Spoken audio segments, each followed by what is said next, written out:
The key was rusty, almost forgotten in the bottom drawer of my childhood desk. I'd been back in my parents' house for 3 weeks, sleeping in the same twin bed I'd outgrown at 16, when I found it tucked behind old-school photos and expired lip gloss.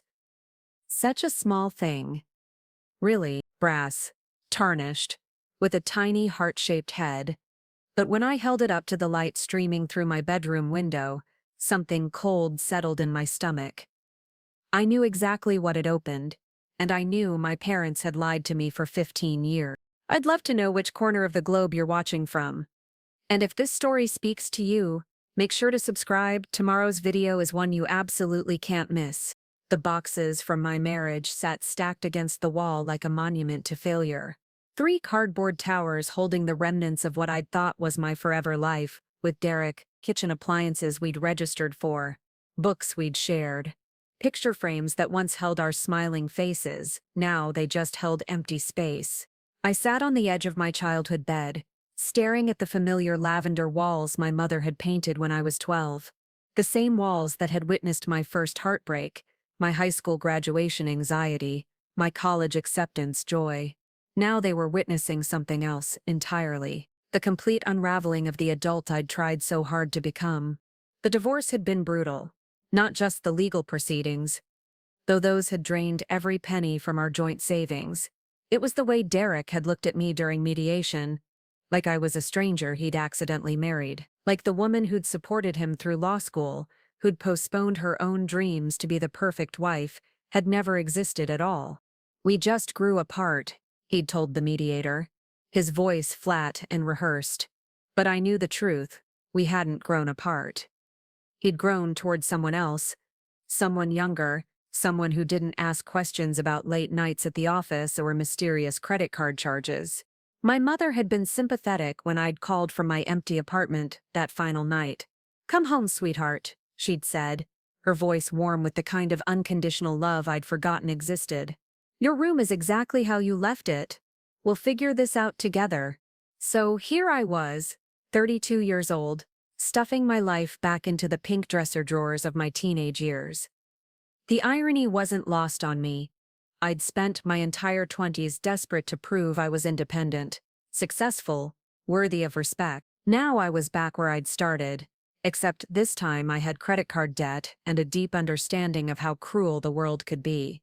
My father had been quieter about the whole situation. He'd helped me carry boxes up the stairs without complaint, his face carefully neutral, but I'd caught him looking at me sometimes with an expression I couldn't quite read. Pity, maybe, or disappointment. I wasn't sure which was worse. The house felt different than I remembered. Smaller, somehow, more fragile. Or maybe I was just seeing it through different eyes. The family photos lining the hallway seemed to mock me now. There was Sarah, beaming in her cap and gown. Wedding, Sarah, radiant in white satin. But where was Sarah, divorced? Where was the photo of the woman who'd discovered her husband's affair through a restaurant receipt in his jacket pocket? I'd been staying in my old room for 3 weeks, and every morning felt like a small death. I'd wake up confused, reaching for Derek's warm body beside me, only to find empty sheets and the realization that this was my reality now. No husband, no home, no clear path forward, just me. My parents' worried glances, and the growing certainty that I'd somehow failed at the one thing I'd been told mattered most. The job search wasn't going well either. 5 years out of the workforce had left gaps in my resume that were hard to explain. I was supporting my husband's career sounded pathetic even to me. I was volunteering extensively felt like a lie, even though I'd spent countless hours at charity galas and country club functions that had meant nothing to anyone but Derek's professional image. I'd applied to dozens of positions, from entry-level marketing roles to part-time administrative work. The responses were always the same. Polite rejections, citing other qualified candidates, or, worse, complete silence. I was beginning to understand that my college degree and brief pre-marriage work experience weren't enough to rebuild a career in my 30s. The worst part was the shame. Not just about the divorce, though that felt like wearing a scarlet letter in our small Connecticut town. It was the shame of being back in my childhood home. dependent on my parents' charity, sleeping in a bed that had been too small for me even as a teenager. I felt like a cautionary tale, the kind of woman other wives whispered about at book clubs and PTA meetings. My mother tried to be encouraging. She'd bring me coffee in the mornings and suggest activities. "Why don't you call Jessica? She's back in town too, working at her father's practice." But I couldn't face the idea of explaining my situation to old friends who'd followed more traditional paths. How do you tell your high school valedictorian that your biggest accomplishment in the last 5 years was mastering the art of dinner parties you'd never wanted to host? The evenings were the hardest. My parents would retreat to their bedroom early, leaving me alone with my thoughts and the haunting familiarity of my old space. I'd lie in bed, staring at the ceiling, remembering who I'd been in this room. That girl had been so certain about her future, so confident that love would be enough to build a life on. I'd started going through my old things, partly out of boredom and partly hoping to find some clue about who I'd been before Derek. Before I'd become someone else's wife, someone else's problem to solve. The desk drawers held artifacts from a life I'd almost forgotten: high school journalism awards, college acceptance letters, a business plan I'd written for a nonprofit I'd dreamed of starting. It was while searching through these remnants of my former self that I found the key. Hidden beneath a stack of old photographs, it had been waiting all these years. Such a small thing, but holding it brought back a flood of memories I'd tried so hard to forget. I knew exactly what it opened. The cedar chest in the basement. The one my parents had told me was just old family documents and seasonal decorations. The one I'd been forbidden to touch as a child. The one that had mysteriously disappeared from my awareness once I'd left for college. But seeing that key again, feeling its familiar weight in my palm, I remembered everything. The sounds I'd heard coming from the basement on quiet Sunday afternoons. The way my parents' voices would drop to whispers when I'd ask about it. The time I'd caught my mother coming up from the basement with tears in her eyes, clutching something small and silver to her chest. The basement had always been off limits. "Too dangerous," my father would say. "Too many old tools and chemicals." But I'd snuck down there once as a child, drawn by curiosity and the kind of rebellion that comes with being an only child who'd been told no. Too many times. I remembered the chest clearly now. Dark wood, brass hinges, sitting in the corner like it was hiding something precious. I'd tried to open it then, but it had been locked, and now, 15 years later, I was holding what I was certain was the key. My hands trembled as I turned it over in my palm. Part of me wanted to throw it away, to pretend I'd never found it, to accept that some secrets were better left buried.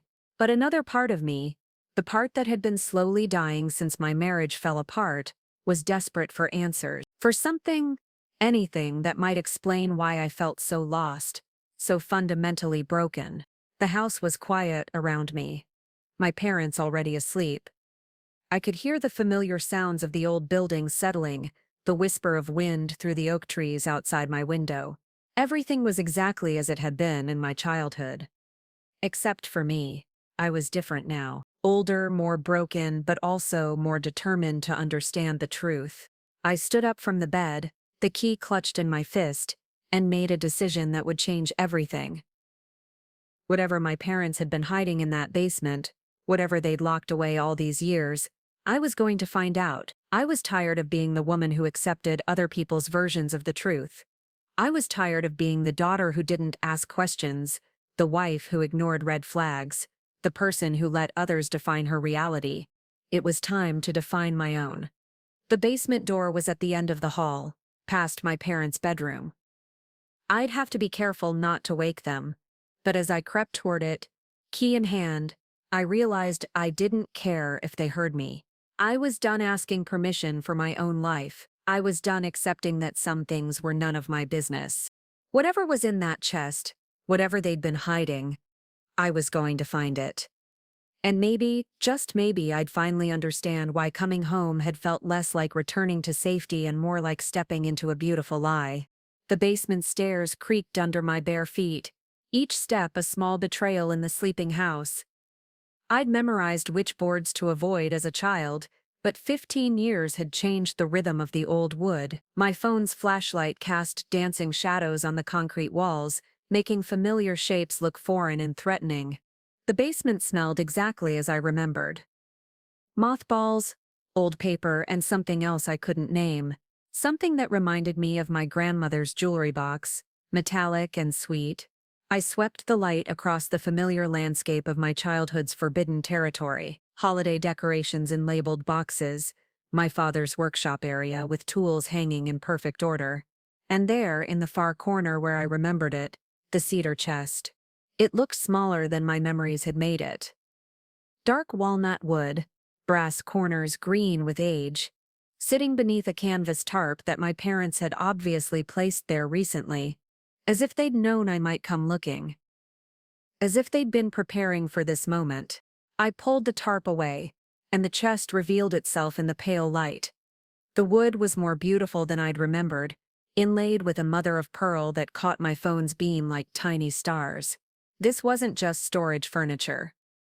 This was crafted, loved, important, the kind of piece that held family treasures, not old tax documents. My hands shook as I inserted the key. It turned easily, as if it had been oiled recently. The lock clicked open with a sound that seemed to echo through the entire house. I held my breath, listening for movement upstairs, but the house remained silent. Whatever secrets this chest held, I was about to discover them alone. The lid lifted with surprising ease, and the metallic sweet smell grew stronger. Inside, nestled in faded blue velvet compartments, lay a collection that took my breath away. Baby clothes, tiny onesies in soft yellow and mint green, hand-knitted blankets with intricate patterns, little shoes that had never touched the ground. But these weren't my baby clothes. I'd seen those, carefully preserved in my mother's closet upstairs. These were different, newer, but somehow older at the same time, as if they'd been purchased recently but stored for years. I reached for a small yellow outfit, and that's when I saw the tags still attached. The size read, 3 to 6 months. The price tag showed a date from 18 months ago. My mind raced, trying to make sense of what I was seeing. Why would my parents have baby clothes hidden in the basement? Why would they have purchased them so recently? I set the outfit aside and explored deeper into the chest's contents. Beneath the clothes, I found a manila folder thick with documents. Medical records, but not mine. The name at the top of each page made my blood freeze. Emma Catherine Mitchell. The last name was wrong, but the first and middle names were exactly what Derek and I had planned to name our daughter. The daughter we'd tried for, unsuccessfully, during the last 3 years of our marriage. A lot of love and effort went into bringing this story to life. If you're enjoying it, we'd be so grateful if you'd subscribe to our channel.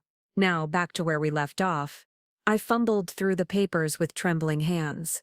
Prenatal vitamin prescriptions, ultrasound appointments, a due date that would have been just 8 months ago, and at the bottom of the pile, a birth certificate for Emma Catherine Mitchell, born 7 months ago at Hartford General Hospital. Mother, Patricia Ann Mitchell.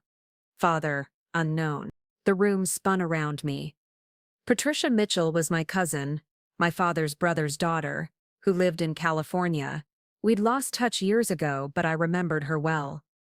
She was 2 years younger than me, had always struggled with addiction, had been in and out of rehab since her teens. The last I'd heard, she was clean and working as a waitress in San Diego, but according to these documents, she'd been here, in Connecticut, 7 months ago. Having a baby with the name Derek and I had chosen for our child, I dug deeper into the chest, my heart hammering against my ribs. More papers revealed the full story. Patricia had contacted my parents almost a year ago. She was pregnant, alone, and using again. She needed help, but she was too ashamed to go to her own parents. My Uncle Mark had a history of violence, and her mother had already written her off as a lost cause. The correspondence between Patricia and my mother painted a picture I could barely comprehend. My parents had brought her to Connecticut, set her up in a small apartment across town, paid for her medical care, and helped her through pregnancy and delivery. All while I was struggling through the final, bitter months of my marriage, desperate for the child Derek and I couldn't conceive. But that wasn't the worst part. The worst part was what came after. More documents revealed that Emma had been born healthy, despite Patricia's struggles during pregnancy. But Patricia had relapsed shortly after delivery. She'd disappeared from the apartment my parents had provided, leaving only a note saying she couldn't be a mother, that Emma deserved better, and that she was signing over all parental rights. The final document in the folder was a temporary guardianship agreement, signed by Patricia and witnessed by my parents' lawyer.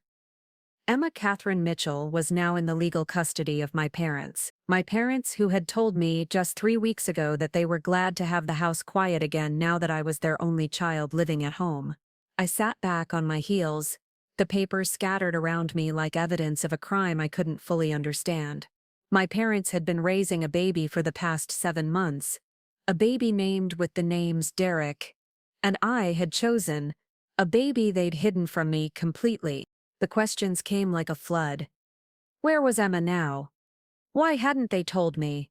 Did they think I couldn't handle it, given my own struggles with infertility? Or was there something else?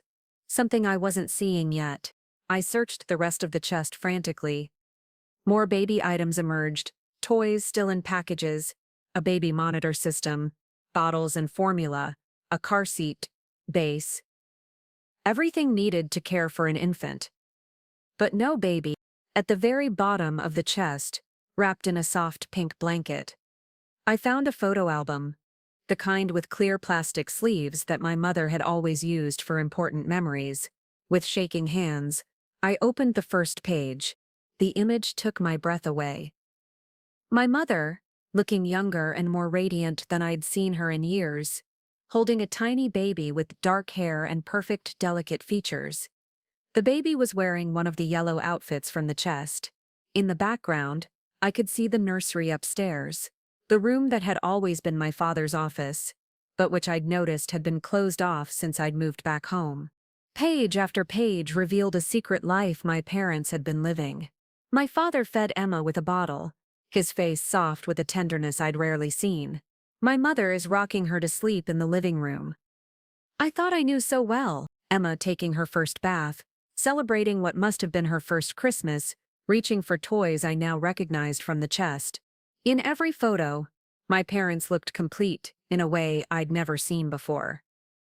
Happy in a way that made me question everything I thought I knew about our family. They looked like they were born to be grandparents, like this was what they'd been waiting for their entire lives. But where was Emma now? The photos were chronological, and I could see her growing, changing, becoming more alert and interactive. The last photos showed her sitting up, probably around 6 months old. She was beautiful, with my family's distinctive dark eyes, and what looked like Derek's strong jawline. It was almost eerie how much she resembled the children Derek and I had imagined we'd have. The final page of the album contained something that made my heart stop entirely. A letter, written in my mother's careful handwriting, addressed to me. My dearest Sarah, it began. If you're reading this, it means you've found our secret, and I'm so sorry you had to discover it this way. We never meant to hurt you. We only wanted to protect you during the hardest time of your life.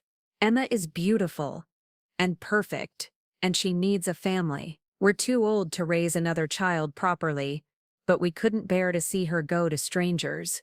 We kept hoping, we kept praying, that maybe, when you were ready, when you were healed, you might want to meet her.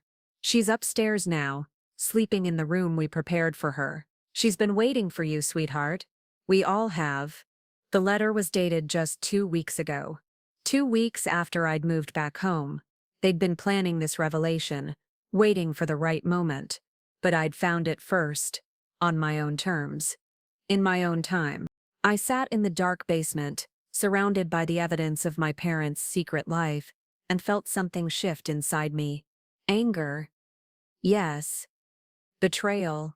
Absolutely. But also something else. Something that felt dangerously close to hope. Upstairs, in the room I'd thought was my father's office, there was a baby who shared my name. My family's eyes. and possibly my future. A baby my parents had been caring for, loving, protecting while I'd been falling apart just down the hall. The irony was devastating and perfect. While I'd been mourning the family I'd lost, the children I'd never had, my parents had been quietly building the family I'd always dreamed of. All I had to do was walk upstairs and claim it.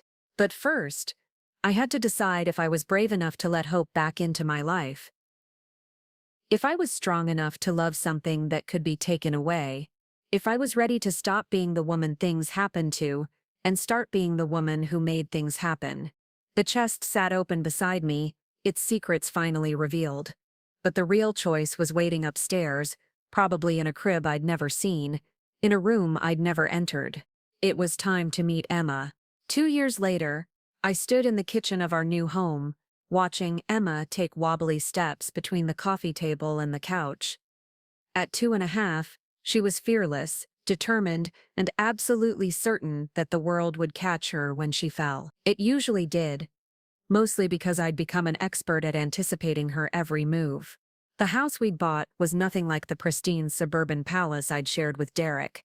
This one had a character, which was realtor speak for needs work. Hardwood floors that creaked in interesting places, windows that stuck in the summer, and a kitchen that had last been updated sometime in the 1980s.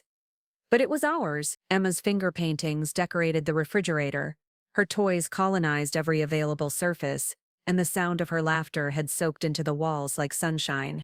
The transformation hadn't been immediate or easy. That night in the basement, when I'd climbed the stairs with trembling legs and a heart full of questions, had been just the beginning. I'd found Emma exactly where my mother's letter had promised, sleeping peacefully in a nursery that looked like something from a magazine. Complete with a rocking chair I recognized from my own childhood. The one my mother had used to sing me to sleep through countless nights of childhood fears and fever dreams. My parents had been waiting in the hallway when I emerged from the nursery, both of them looking older and more fragile than I'd ever seen them. The conversation that followed had lasted until dawn, filled with tears, explanations, and the kind of raw honesty our family had never been particularly good at. They'd been terrified to tell me about Emma while my divorce was being finalized. Terrified that I'd see her as a replacement for the children Derek and I had never had. Or worse, as a burden I wasn't equipped to handle. They'd wanted to wait until I was stronger, more stable, more ready to make such a life-changing decision with a clear head. "We were wrong," my mother had whispered, her hand stroking Emma's downy hair as the baby slept between us on the living room couch. "We should have trusted you. We should have told you the truth from the beginning." But as I watched Emma's tiny fingers curl around my thumb, with surprising strength, I realized that maybe the timing had been perfect after all. If they'd told me about her while I was still married to Derek, while I was still desperate to save a relationship that had been doomed from the start, I might have seen Emma as a solution to my problems, rather than a person with her own needs and rights. The legal process of adoption had been complex but straightforward. Patricia had signed the papers willingly, even gratefully during a brief period of sobriety that winter. She'd met Emma once, holding her for exactly 10 minutes before handing her back with tears in her eyes, and a whispered promise to get clean for real this time. I sent her photos occasionally, updates on Emma's milestones, but kept my expectations realistic about her involvement in our lives. My parents had stepped back gradually, allowing me to find my own rhythm as Emma's mother, while remaining devoted grandparents. They babysat during the day while I attended real estate classes, having discovered that I had a talent for helping other people find their perfect homes. Maybe it was because I understood what it felt like to lose everything and need to start over. Maybe it was because I'd learned that home wasn't just about the building, but about the people inside it. The first year had been exhausting in ways I'd never imagined. Emma was a good baby, but she was still a baby. With all the sleepless nights and constant needs that entailed, there were moments when I questioned everything, when the weight of sole responsibility felt crushing. Derek had never responded to my letter telling him about Emma, which had hurt less than I'd expected. He'd made his choice to walk away from family life. I'd chosen to walk toward it. I'd found unexpected support in places I'd never thought to look. The other parents at the pediatrician's office, who didn't care about my unconventional story, and were just grateful to have someone to commiserate with about teething and sleep schedules. The elderly woman next door, Mrs. Chen, who'd become Emma's unofficial honorary grandmother and my unofficial life coach. The single mothers group at the community center, where I'd learned that there were as many ways to build a family as there were people brave enough to try. The hardest moments came not from Emma's needs, but from my own fears. The terror that I wasn't enough, that I was somehow failing her by not being the traditional nuclear family I'd always imagined. The guilt over feeling grateful for Derek's absence when Emma deserved a father who wanted to be there. The imposter syndrome that whispered I was just playing house, that real mothers didn't stumble into parenthood through basement discoveries and adoption papers. But Emma had a way of cutting through my anxieties with perfect timing. Like the morning I'd been crying over a particularly brutal rejection from a potential employer, and she'd crawled over to pat my face with her chubby hands, babbling what sounded remarkably like "Mama." Okay? Or the afternoon I'd been doubting my ability to give her everything she needed, and she'd fallen asleep in my arms while I read her a story, looking so peaceful and secure that I couldn't imagine she was missing anything important. My career had taken an unexpected turn. Real estate had led to property management, which had led to a small business helping divorced women find and finance new homes during their transitions. I called it Fresh Start Properties, and it combined everything I'd learned about starting over with practical skills in negotiation and market analysis. The work was meaningful in a way my old volunteer positions had never been. I was helping women who understood exactly what it felt like to rebuild from nothing. The business had grown faster than I'd anticipated. Women facing divorce often needed more than just a house. They needed someone who understood the emotional complexity of leaving one life behind and creating another. I'd found myself becoming part realtor, part therapist, part cheerleader for women who were discovering their own strength in the aftermath of loss. Emma had been my best marketing tool, though not intentionally.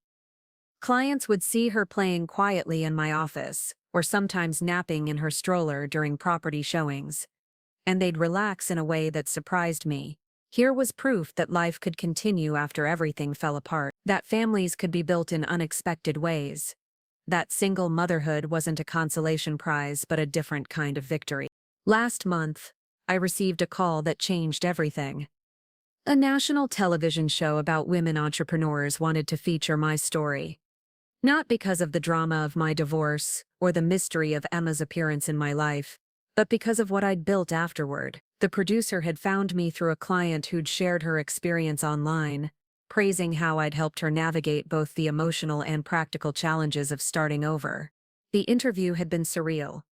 Sitting in my living room, Emma is playing peekaboo with the camera crew, talking about failure and resilience and the unexpected gifts that sometimes come disguised as disasters. I'd never thought of myself as inspiring before. I'd just been doing what needed to be done, one day at a time. But as I talked about finding Emma, about learning to be a mother to a child I'd never carried, about building a business from nothing but determination and empathy, I realized something important. I wasn't the same woman who'd been left in the rain outside her parents' house anymore. I wasn't even the same woman who'd discovered a secret baby in her basement. I was someone new entirely. Someone stronger, more purposeful, more authentic than I'd ever been when I was trying to be perfect for someone else. The show will air next month. Emma would be too young to understand it, but someday she'd be able to watch it and see that her story began not with abandonment or secrets, but with the kind of love that shows up exactly when it's needed most. She'd see that families aren't just born, they're chosen, built, and fought for by people brave enough to say yes to love, even when it doesn't look like what they expected. That evening, as I tucked Emma into her crib and listened to her sleepy babbling about her day, I thought about the woman I'd been 3 years ago. The one who'd measured her worth by her husband's success and her family's approval. The one who'd been so afraid of making the wrong choice that she'd almost missed the chance to make any choice at all. Emma reached through the crib slats to touch my hand, her dark eyes serious and trusting. "Mama," she said clearly. And my heart did the same little flip it had been doing since the night I'd first held her in that secret nursery upstairs. "That's right, baby," I whispered back. "Mama's here." Outside, it started to rain. But this time, the sound didn't make me afraid, it made me grateful. Because I know now that storms don't last forever. They just clear the air for whatever comes next. And sometimes, if you're very lucky, what comes next is exactly what you never knew you always wanted. Emma was already asleep. One small fist curled under her chin, completely secure in the knowledge that she was loved and wanted, and home. I stood there for a long time watching her breathe, marveling at the mysterious ways life rearranges itself when you're not looking. Tomorrow, we'd wake up in our imperfect house and live our imperfect life, and it would be absolutely perfect for us. Because perfection wasn't about having everything go according to plan. Perfect was about having the courage to love what you actually had, instead of mourning what you'd lost. Perfect was Emma. Perfect was this moment. Perfect was the woman I'd become when I'd finally stopped trying to be anyone else. Looking for more? We've got 2 amazing stories ready for you right on screen. If this one touched you, these are absolutely worth your time. Click to watch them now. And hey, subscribe and hit that bell to never miss our latest uploads.